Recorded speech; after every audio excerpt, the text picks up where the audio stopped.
గడిచిన కాలం మిగిల్చిన జ్ఞాపకాలను నెమరేసుకుంటూ కొత్త ఆశలు, ఆకాంక్షలతో మరో ఏడాదిలోకి అడుగుపెట్టే వేళ ఆసనమైంది.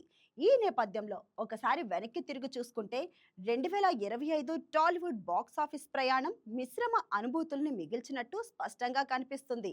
ఈ ఏడాది అగ్రతారల సందడి పరిమితంగానే ఉంది. చిరంజీవి, ప్రభాస్, మహేష్ బాబు, అల్లు అర్జున్ వంటి స్టార్ హీరోల నుంచి కొత్త సినిమాలు విడుదల కాకపోవడం ఇండస్ట్రీకి పెద్ద లోటుగా మారింది. అయినప్పటికీ మిగతా అగ్ర కథానాయకులు ఒకటికి రెండు చిత్రాలతో థియేటర్లలో సందడి చేయడంతో ప్రేక్షకుల్లో కొత్త ఉత్సాహం కనిపించింది. మరి ఈ ఏడాది ప్రేక్షకులను అలరించిన, అలాగే నిరాశపరిచిన పెద్ద చిత్రాలేంటి? Let's watch the story. ప్రతి ఏడాదిలాగే ఈసారి కూడా సంక్రాంతి నుంచే బాక్సాఫీస్ పోటీ మొదలైంది. రామ్ చరణ్ కథానాయకుడిగా వచ్చిన గేమ్ చేంజర్ తో పండుగ సందడి మొదలైంది. శంకర్ దర్శకత్వంలో రూపొందిన ఈ సినిమాపై భారీ అంచనాలు ఉన్నప్పటికీ కథనాల్లో కొత్తదనం లోపించడంతో పాటు దర్శకుడు శంకర్ ముద్ర ఆశించిన స్థాయిలో కనిపించకపోవడం చిత్ర ఫలితాన్ని ప్రభావితం చేసింది. దీంతో ఈ సినిమా ప్రారంభ వసూళ్లకే పరిమితమైంది. దీని తర్వాత ఒక్కరోజు వ్యవధిలోనే బాలకృష్ణ నటించిన డాకు మహారాజ్, వెంకటేష్ నటించిన సంక్రాంతికి వస్తున్నాం సినిమాలు బాక్సాఫీస్ బరిలో తలపడ్డాయి. ఈ పోరులో బాలయ్య సినిమా హిట్ టాక్ అందుకోగా వెంకటేష్ చిత్రం మాత్రం భారీ వసూళ్లతో ఈ ఏడాది ఇండస్ట్రీ హిట్ గా నిలిచింది.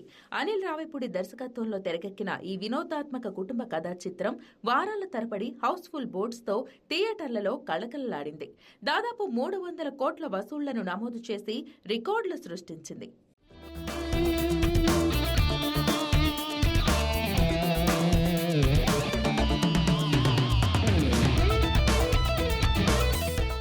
ఇక డాకు మహారాజ్ విజయం తర్వాత బాలకృష్ణ నుంచి వచ్చిన మరో చిత్రం అఖండ 2.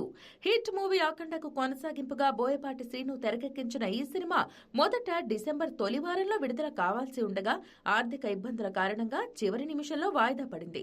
ఈ పరిణామం సినీ వర్గాలు, అభిమానుల్లో ఆందోళనను కలిగించినప్పటికీ అన్ని అడ్డంకులు దాటుకుని రెండో వారంలో విడుదలై ప్రేక్షకులను అలరించింది.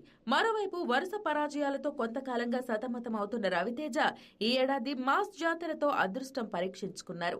అయితే భారీ అంచనాల మధ్య విడుదలైన ఈ సినిమా ప్రేక్షకులను మెప్పించలేకపోయింది.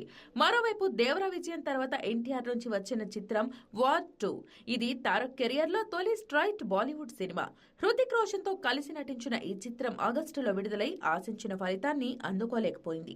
మొత్తంగా చూస్తే ఈ ఏడాది అగ్రతారలకు మిశ్రమ ఫలితాలని అందిస్తూ ఇమేజ్ మరియు పాన్ ఇండియా లెక్కల కన్నా కంటెంట్ ముఖ్యం అన్న విషయాన్ని మరోసారి గుర్తు చేసింది.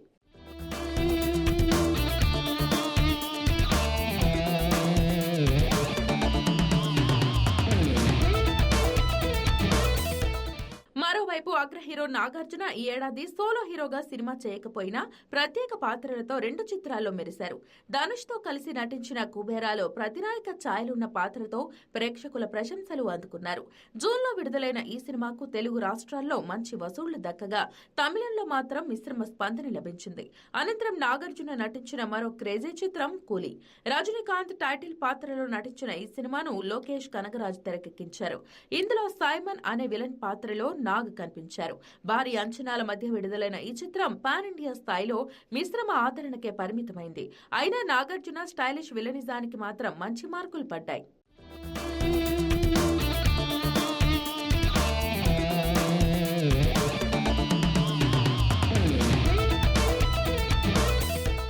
ఇక రాజకీయాలతో బిజీగా ఉండటంతో గత ఏడాది ప్రేక్షకులకు దూరమైన పవన్ కళ్యాణ్ ఈ ఏడాది మాత్రం అభిమానులకు డబుల్ ట్రీట్ ఇచ్చారు. నెలల వ్యవధిలోనే 2 సినిమాలతో ప్రేక్షకుల ముందుకొచ్చారు. 4 ఏళ్లుగా సెట్స్ పై ఉన్న హరిహర వీరమల్లు అన్ని అవాంతరాలను దాటుకుని జూలైలో విడుదలైంది. అయితే విఎఫ్ఎక్స్ లోపాల కారణంగా ఈ సినిమా ఆశించిన స్థాయిలో ప్రేక్షకులను ఆకట్టుకోలేకపోయింది. కానీ ఆ వెంటనే వచ్చిన ఓజీ పవన్ అభిమానుల ఆకలిని పూర్తిగా తీర్చింది. సుజిత్ దర్శకత్వంలో తెరకెక్కిన ఈ స్టైలిష్ యాక్షన్ ఎంటర్టైనర్ బాక్సాఫీస్ రికార్డులను బద్దలు కొట్టింది. మంచి కలెక్షన్స్ సాధించి పవన్ కెరియర్ లోనే అత్యధిక వసూళ్లు సాధించిన చిత్రంగా నిలిచింది. ఈ ఏడాది తెరపై కనిపించని చిరు, ప్రభాస్ వంటి పెద్ద హీరోలు సంక్రాంతి బరిలో నిలుస్తున్నారు. మరి ఈ సంక్రాంతి కూడా టాలీవుడ్ కి బ్లాక్ బస్టర్స్ ను అందిస్తుందా అన్నది చూడాలి.